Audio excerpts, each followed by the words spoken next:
Today we discuss about some different type of test which is used to find out the convergence and divergence of the given infinite series.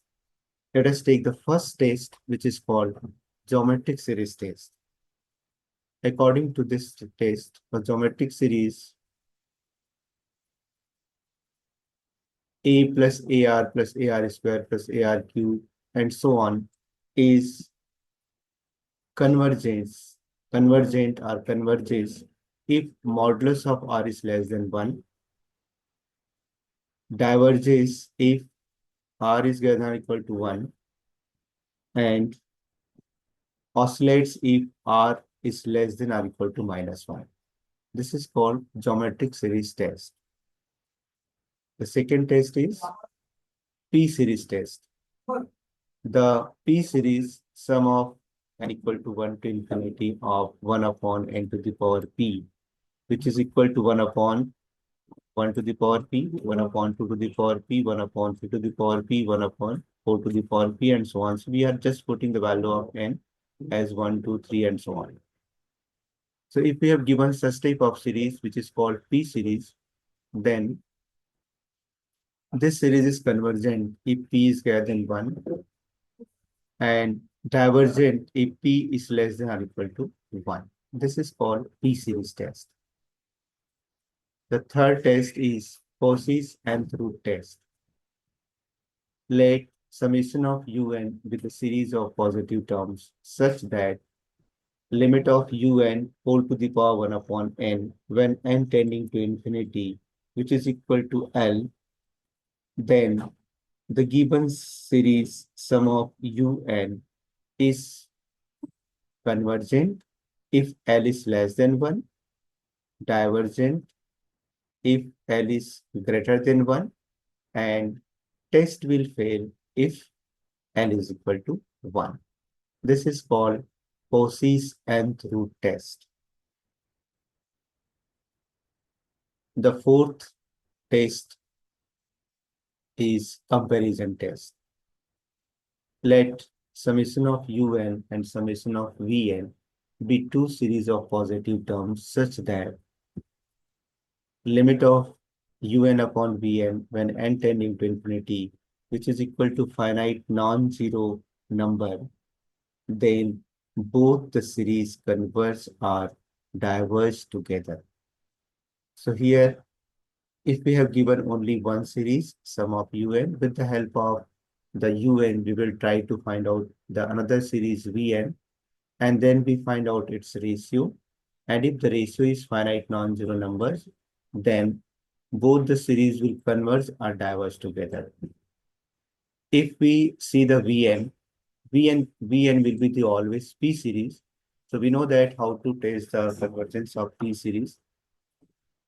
Then we are able to say that if Vn is convergent, then Un will be also convergent. If Vn is divergent, then Un will be also divergent.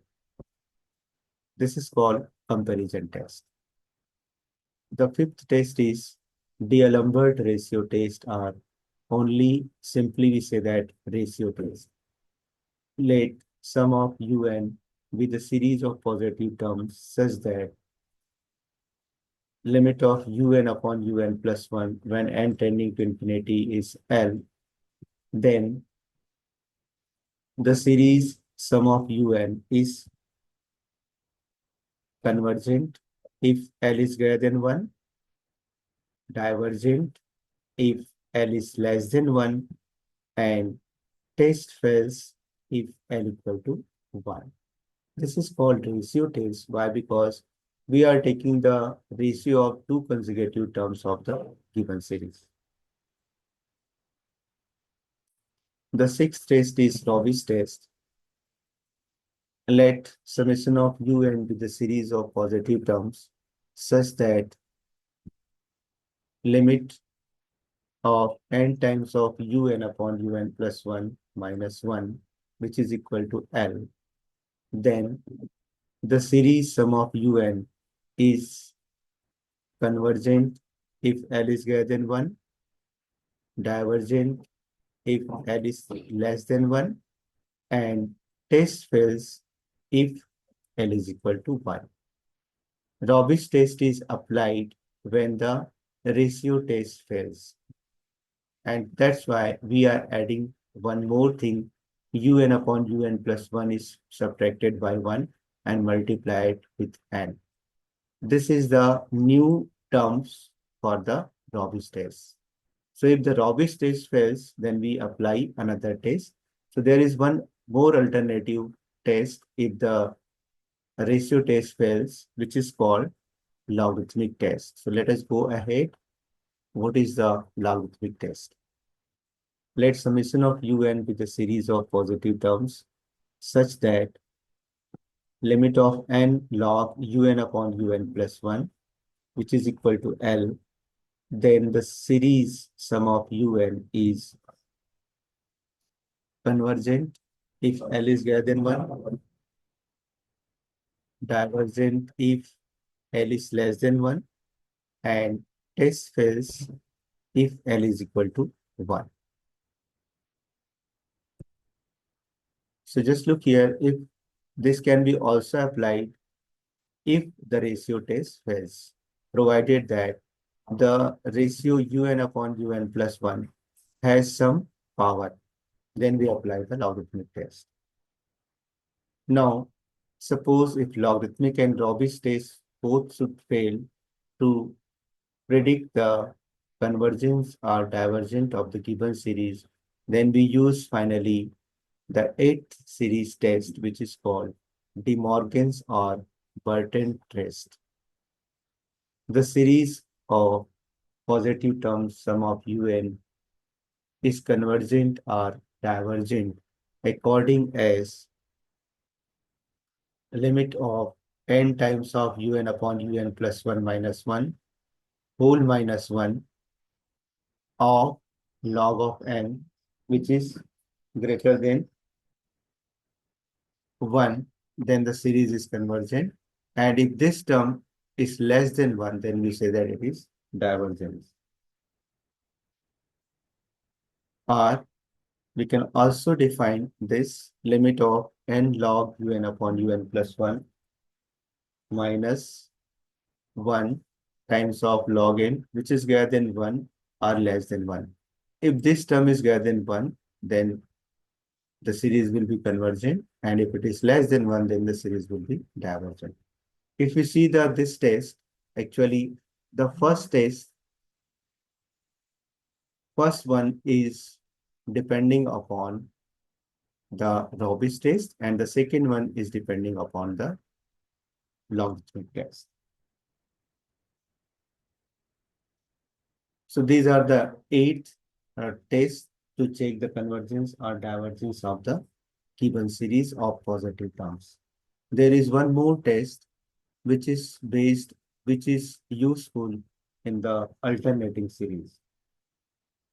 An alternating series, sum of minus 1 to the power n minus 1 of un whole from n equal to 1 to infinity.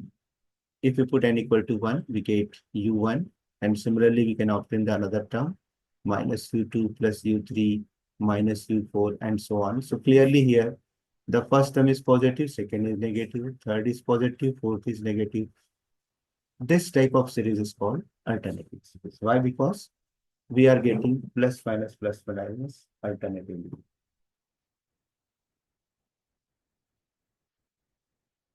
So the Leibniz test says that if we have given alternating series, this series will be convergent if each term of the series is numerically less than the preceding term.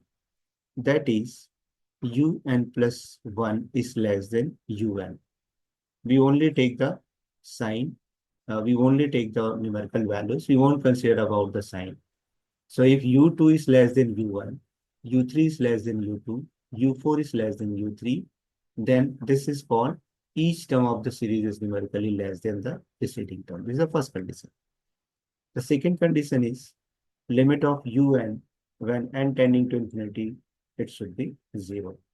So if any alternating series satisfies this two conditions, then we say that the given series is convergent. Thank you.